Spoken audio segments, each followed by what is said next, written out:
Hi guys, welcome to English with Shyam. और ये जो सीरीज है वो एरर डिडक्शन की है, जैसा कि आप लोग जानते हैं।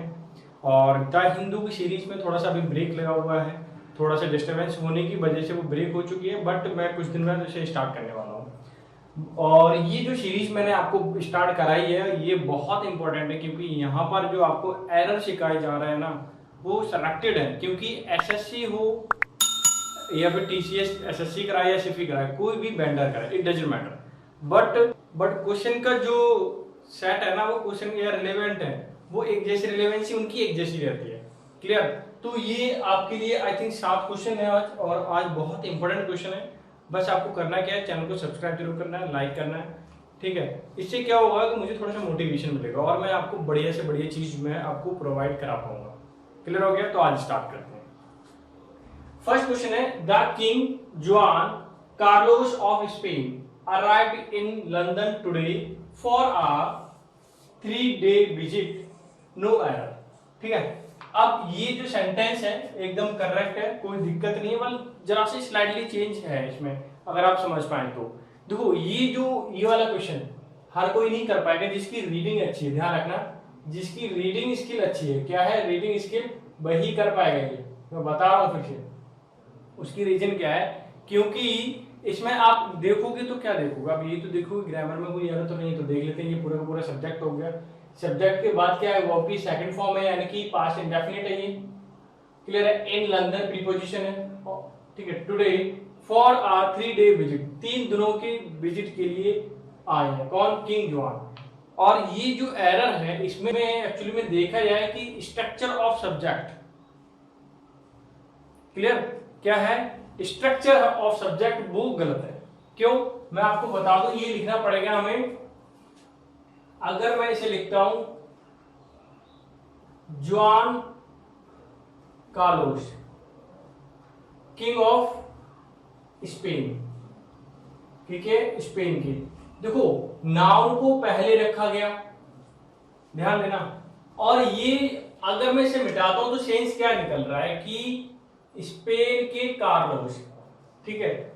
इसका जो सेंटेंस का फॉर्मेट ठीक नहीं है। और यहाँ पे क्या निकल रहा है? स्पेन के किंग जिनका नाम क्या है? Juan Carlos. इसका सेंटेंस का जो स्ट्रक्चर कहूंगा या सेंस कहूंगा एकदम अप्रोप्रिएट है अकॉर्डिंग टू सेंटेंस। ओके, तो एरर जो है फर्स्ट स्लॉट में था। अब क्यों था पता चल गया, एरर क्यों था इसमें।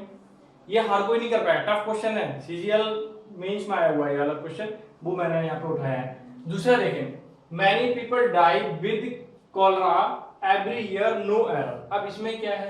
आपको पता चलेगा कि भाई many people die, ठीक है। die हो गया, die के बाद क्या आता है? with preposition है, ठीक है। cholera हो गया, noun है, every year, ये भी ठीक है, ये भी ठीक है, ये भी ठीक है। तो एरर कहाँ पे है? मैं आपको बता दूं, यहाँ पे एरर जो है प्रीपोजिशन से रिलेटेड है। मैं आपको बताया था सेंटेंस देखना है, टेंस देखना है, टेंस का प्रीपोजिशन देखनी है। डेफिनेटली आपको क्वेश्चन जो है एरर जो है प्रीपोजिशन से मिलने वाला है। ओके, तो मैं आपको बता दूं, मैं यहां लिख देता हूं डाई ऑफ का मतलब होता है मरना बीमारी से। किससे? किससे मरना होता है? बीमारी से, डाई ऑफ। एक होता है डाई फ्रॉम। डाई फ्रॉम होता है किसी कारण से मरना। क्या होता है? कारण से मरना। जैसे कि मान लीजिए हंगर है, बहुत इंपॉर्टेंट चीज है, ध्यान रखना। और थर्स्ट हो सकता है, बहुत सारी चीज हो सकती है, जिससे हर्ट हो सकता है, मतलब चोट लगने से। तो कहने का मतलब ये है कि जब किसी कारण से मरते हैं तो डाई फ्रॉम आता है। क्या आता है? Die from. जब बीमारी से मरते हैं तो क्या आता है? डाई ऑफ आता है। क्लियर हो गया? बहुत ही सेंटेंस है, अच्छा है, प्रीपोजिशन है, आपको ध्यान रखनी है, तो ये नोट कर लें। तो एरर हमारे कौन से स्लॉट में था? सेकंड स्लॉट में। क्लियर? नेक्स्ट देखते हैं, the boy which money was lost felt sorry, no error. मैं तो थोड़ा सा रब कर देता हूं ताकि स्पेस हो जाए फिर से। अब ये क्या कहना चाह रहा है यहाँ पे? देखिए द मनी विच, अब ये यहाँ पर रिलेटिव प्रोनाउन है। क्या है? Relative pronoun money. तो अब ये क्या बताना चाह रहा है कि जो बॉय है वो क्या है? मनी है। ये तो इंडिकेट कर रहा है कि द बॉय विच मनी, यानी बॉय क्या हो गया? मनी बना रहा है। तो इसका मतलब सेंटेंस गलत है, यहाँ का तो इतना गलत है। आगे देख लेते हैं, वॉज लॉस्ट। वॉज क्या है? आपकी ऑक्सिलरी वर्ब है, ठीक है। पैसिव में बना हुआ है, लॉस्ट वर्ब की थर्ड फॉर्म हो गई क्योंकि लॉस्ट हो जाता है थर्ड फॉर्म। फेल्ट सॉरी, ठीक है, उसको सॉरी महसूस हुआ, क्या हुआ, ये अगर नाउन है तो ये एडजेक्टिव के रूप में यहाँ पे काम कर रहा है। तो कंफ्यूज मत होना कि दोनों वर्ब एक जैसी हैं, तो इसलिए कंफ्यूज मत होना, ये सेंटेंस का फॉर्मेट एकदम ठीक है।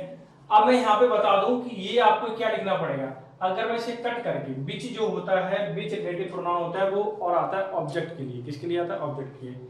लेकिन अगर कोई पर्सन है तो वहां पे लिखना पड़ता है हुज, जिसका मतलब होता है किसका या किसकी। द बॉय हुज यानी जिसका मनी या जिसकी मनी वाज लॉस्ट, हो गई थी, फेल्ट सॉरी, वो कैसा था, दुखी था, उसने कैसा महसूस किया, दुखी। क्लियर, तो उसने कैसा फील किया, सॉरी फील किया। तो समझ आ गया एरर किसमें था, रिलेटिव प्रोनाउन से था, तो यहाँ पे हमारा एरर है सेकंड स्लॉट में। क्लियर हो गया। नेक्स्ट क्वेश्चन देखते हैं, fourth number. The man is, man अगर सिंगुलर तो इज मतलब आएगा ही, तो आ ही नहीं सकता क्योंकि सिंगुलर तो सिंगुलर वर्ब आएगी। द मोस्ट, अच्छा मोस्ट सुपरलेटिव डिग्री होती है, इससे पहले क्या आने वाला है, द आने वाला है। सुपरलेटिव डिग्री से पहले हमेशा द आता है, और मैंने क्या बता था कि आपका ऑर्डिनेंस से पहले क्या आता है, द आता है। जैसे फर्स्ट है, सेकंड है, थर्ड है, इससे पहले द आएगा। ओके, तो मोस्ट टॉल, ऐसा आप एक चीज बताइए कि जब भी टॉल है या फिर जिसमें ईएसटी जोड़ते हैं वो सुपरलेटिव डिग्री रहती है। पॉजिटिव डिग्री क्या होती है, टॉल, फिर टॉलर हो जाएगा, ईआर जुड़ता है तो आपका क्या हो गया, कंपैरेटिव डिग्री हो गई। ईएसटी लगता है यानी कि वो सुपरलेटिव डिग्री हो गया, और सुपरलेटिव डिग्री से पहले दा लगता है। अब मुझे एक चीज बताइए, ये भी सुपरलेटिव डिग्री, ये भी सुपरलेटिव, यानी डबल सुपरलेटिव डिग्री एक साथ में अगर हम जोड़ दें तो वो क्या करेंगे, सेंटेंस की ब्यूटीनेस को खत्म कर देते हैं। क्या कर देते हैं, सेंटेंस की ब्यूटीनेस को खत्म कर देते हैं, और वही एरर हो जाता है। तो एरर किसमें है, या तो आप टॉलेस्ट लगाइए या फिर मोस्ट को हटाइए। The tallest of the group, ठीक है, ग्रुप में क्या था, सबसे ज्यादा बड़ा, मतलब लंबाई उसकी ज्यादा थी। क्लियर हो गया, बहुत आसान है। नेक्स्ट क्वेश्चन देखते हैं। She does not listen to me, यानी सी डज नॉट नहीं करती है, प्रेजेंट इंडेफिनिट में सी है, डज आ गया, ठीक है, नॉट आ गया, लिसन वर्ब की फर्स्ट फॉर्म आ गई, टू मी नहीं सुनती है, क्योंकि सी इज सीनियर देन मी। मैं आपको बता दूं, इसमें भी प्रीपोजिशन से रिलेटेड आ रहा है कि जब भी जैसे जूनियर लिख दूं, क्या सीनियर लिख दूं, ठीक है, यानी आई ओ आर लास्ट में जो भी वर्ड आते हैं उसके आगे हमेशा प्रीपोजिशन हम कंपैरिजन करने के लिए टू का यूज करते हैं, ना कि देन का। तो अब यहाँ पे मुझे देन हटा करके क्या लिखना पड़ेगा, टू लिखना पड़ेगा। क्या लिखना पड़ेगा, टू, यानी बिकॉज सी इज सीनियर मी, वो मुझसे क्या है, सीनियर है, ठीक है, इसलिए वो मेरी बात कोई सुनती नहीं। समझ आ गया एरर कहाँ था, क्यों था। मैं सिलेक्टेड क्वेश्चन लेके आया हूँ, ध्यान रखना, ठीक है, ये पढ़ लो, बहुत ज्यादा बेनिफिट मिलेगा आपको। इफ, तो अब ये देखो, सीनियर जूनियर जो भी आई ओ आर अगर लास्ट में कोई वर्ड के आ रहा है तो उसके साथ अगर कंपैरिजन करने पर देन नहीं, हमेशा टू का यूज करते हैं। किसका करते हैं, टू का। ओके, अब नेक्स्ट क्वेश्चन देखते हैं। If U turn the corner, इसका मतलब होता है किसी स्थिति को पलट देना। You will found a house built of stone, आपको क्या मिलेगा, एक स्टोन का बना हुआ क्या घर मिलने वाला है। ठीक, आप बताइए एरर कहाँ पे।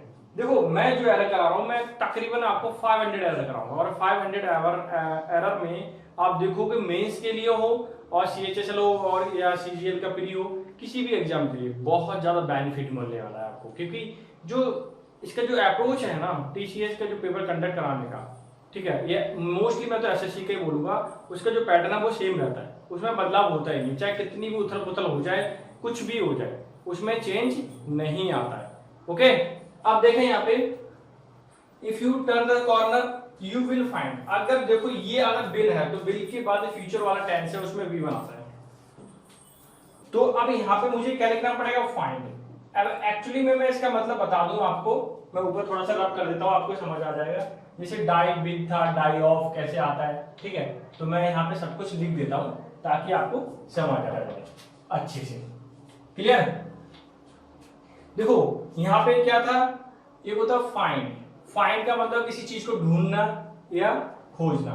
फाइंड की सेकंड फॉर्म होती है फाउंड, फिर और थर्ड फॉर्म भी क्या होती है, फाउंड। इसका मतलब होता है खोजना, ठीक है, और एक होता है फाउंड, और इसकी सेकंड फॉर्म होती है फाउंडेड। फाउंडेड इसका मतलब स्थापित करना। क्लियर हो गया, स्थापित करना, समझ आ गया। तो हमें यहाँ पे क्या लगाना है कि बिल के साथ हमेशा V1 आता है, तो V1 के लिए हमें फाइंड लगाना पड़ेगा, ना कि फाउंड। क्लियर हो गया, आई होप समझ गए, बहुत आसान था। बट करना क्या, बट कॉन्सेंट्रेट करने के साथ साथ हमें करना, वरना कर नहीं पाओगे, ठीक है। और पेपर देते समय एक चीज याद रखना हमेशा कि पेपर देते समय आपको बहुत ही पीसफुल माइंड के साथ यानी कामनेस के साथ आपको करना क्या, पेपर सॉल्व करना है, वरना नहीं कर पाओगे। एक लास्ट क्वेश्चन है, बहुत इंटरेस्टिंग क्वेश्चन है, हमेशा पूछा गया है, सीजीएल की हो, मेंस में भी पूछा गया है, सीएचएसएल में, एमटीएस में भी, सीपीयू में, सारे क्वेश्चन पेपर में पूछा जाता है। क्या है, one should keep his word, मतलब अपने अब जो वादा किया है, जो अपने शब्दों जो बोलते हो उसका प्रॉमिस मतलब पूरा करना चाहिए। ये क्या कहना चाह रहा है कि one should keep his word, मतलब जो कहना चाहते हो आप या जो करना चाहते हो उसका इरादे आपका मजबूत होना चाहिए। इसका सेंस है, मैं आपको बता दूं यहाँ पे वन यूज हुआ है। ये जो सेंटेंस है, ये जो स्क्रैप के सेंटेंस जो भी होते हैं वो हमेशा जनरलाइज फॉर्म में यूज किए जाते हैं, मतलब सबके लिए, किसी पर्टिकुलर पर्सन पे हम इंडिकेट नहीं कर सकते, ये सबके लिए है, मतलब सभी लोगों के लिए जो कह रहे हैं उस पर भाई उस पर काम भी तो करो। अगर आप बोल रहे हैं कि भाई आपको सिलेक्शन इस बार लेना है तो सिलेक्शन ऐसे थोड़ी हो जाएगा, उस पर काम भी तो करना पड़ेगा ना। तो वही चीज है यहाँ पे, जो पसेसिव है वो क्या आएगा, ठीक है, वंस लिखना पड़ेगा। अगर वन सब्जेक्ट है तो पसेसिव भी क्या आएगा, वंस आएगा, ना कि अगर यहाँ पे ही होता, क्या होता, तो ही चल जाता, अगर सी होता तो हर चलता है यहाँ पे, ये तो पता ही बचपन से पढ़ा है। अगर वन यहाँ पे है तो यहाँ पे क्या लिखना पड़ेगा, वंस लिखना पड़ेगा, पसेसिव। क्लियर हो गया। और हाँ, इसके साथ साथ देखो एक चीज और होती है, मैं बता देता हूँ, बहुत इंपॉर्टेंट, लाइट सेकंड फॉर्म होती है। लाइट सेकंड या इसका मतलब होता है झूठ बोलना, क्या होता है, झूठ बोलना। और मैं लाई, ले, लेन, इसका मतलब होता है लेटना, क्या होता है, लेटना। ध्यान रखना, बहुत इंपॉर्टेंट है, पूछी जाती है, मैं लिख देता हूं, मेंस में भी पूछी जाएगी और प्री में भी पूछी जाएगी, चाहे सीएचएसएल का एग्जाम हो या सीपीयू का कोई भी एग्जाम, सब में पूछी जाएगी। और फिर होता है लेड,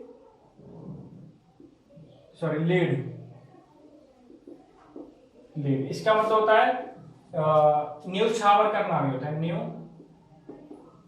न्यूछावर करना। जैसे ले का मतलब है अंडे देना, जैसे कि मैं बोल देता हूं हैन लेज एग्स, ठीक है, ऐसे लिख सकते हैं। और न्यूछावर करना होता है, या फिर हॉरिजॉन्टल फॉर्म में किसी चीज को लिखना, ठीक है, 36 लिखना, ठीक है। और क्या था, मैं रिवाइज पूरा करा देता हूं, ये था, और उसके साथ साथ आपका था डाई ऑफ, बीमारी से मरना, थोड़ा गलत हो गया, बीमारी से मरना। और डाई फ्रॉम होता है, मैं लिख देता हूं यहां पे, अगर डाई फ्रॉम हो, क्या हो, डाई फ्रॉम होता है, इसका मतलब कारण से मरना, क्या, क्लियर। तो ये जो प्रीपोजिशन थी, मैं आपको वर्ब की सेकंड फॉर्म, थर्ड फॉर्म ये भी बता दिया है, इंपॉर्टेंट बता दिया। ये ध्यान रखना, ये 90% स्टूडेंटों को याद ही नहीं रहता। क्यों याद नहीं रहता, क्योंकि कंफ्यूजिंग है भाई, आप उसे याद करने के बाद भी नहीं कर पाओगे जल्दी जल्दी, क्यों, क्योंकि आपको इतनी प्रैक्टिस नहीं है। तो इसलिए मैं आपको रिकमेंड करूंगा कि सबसे ज्यादा प्रैक्टिस करें, मैं जो एरर कराऊं उसको नोट्स बनाते चले, आपके लिए डेफिनेटली फायदा हो रहा है। 90% से ज्यादा अगर क्वेश्चन नहीं करके आओ तो बोलना, क्योंकि मैं चैलेंज करता हूं, क्योंकि मुझे मालूम है यही चीज आती है बार बार आप किरण की किताब उठाइए, मैं वहीं से लेके करा रहा हूँ, बट सिलेक्टेड करा रहा हूँ, क्योंकि उसमें तो बहुत सारे क्वेश्चन दे रखे हैं, 1200-1500 दे रखे हैं, तो वो करने की जरूरत नहीं है, ये इतना काफी है जो मैं करा रहा हूँ 500, क्योंकि वही रिपीटेशन है हर चीज का। क्लियर हो गया। तो प्रीपोजिशन होगी, वर्ब की सेकंड फॉर्म, थर्ड फॉर्म होगी। तो ये सारे क्वेश्चन थे, मैं अलग अलग फॉर्मेट इसलिए करा रहा हूँ ताकि आप बहुत अच्छे से इसे रिकॉग्नाइज कर पाए, आइडेंटिफाई कर पाए कि ये जो क्वेश्चन है, ये एरर है, वो इससे रिलेवेंट है। तो मैं अगर ऐसे करूंगा तो जल्दी हो जाएगा। क्लियर। तो आज का ये सेशन आई होप आपने एंजॉय किया होगा, समझ आया होगा, पूरा सेशन देखा करो और सब्सक्राइब जरूर करें चैनल को, शेयर जरूर करें ताकि मुझे मोटिवेशन मिले और मैं अच्छी से अच्छी आपको वीडियो प्रोवाइड करा पाऊँ। तो मिलते हैं नेक्स्ट सेशन में, तब तक के लिए बाय बाय, टेक केयर।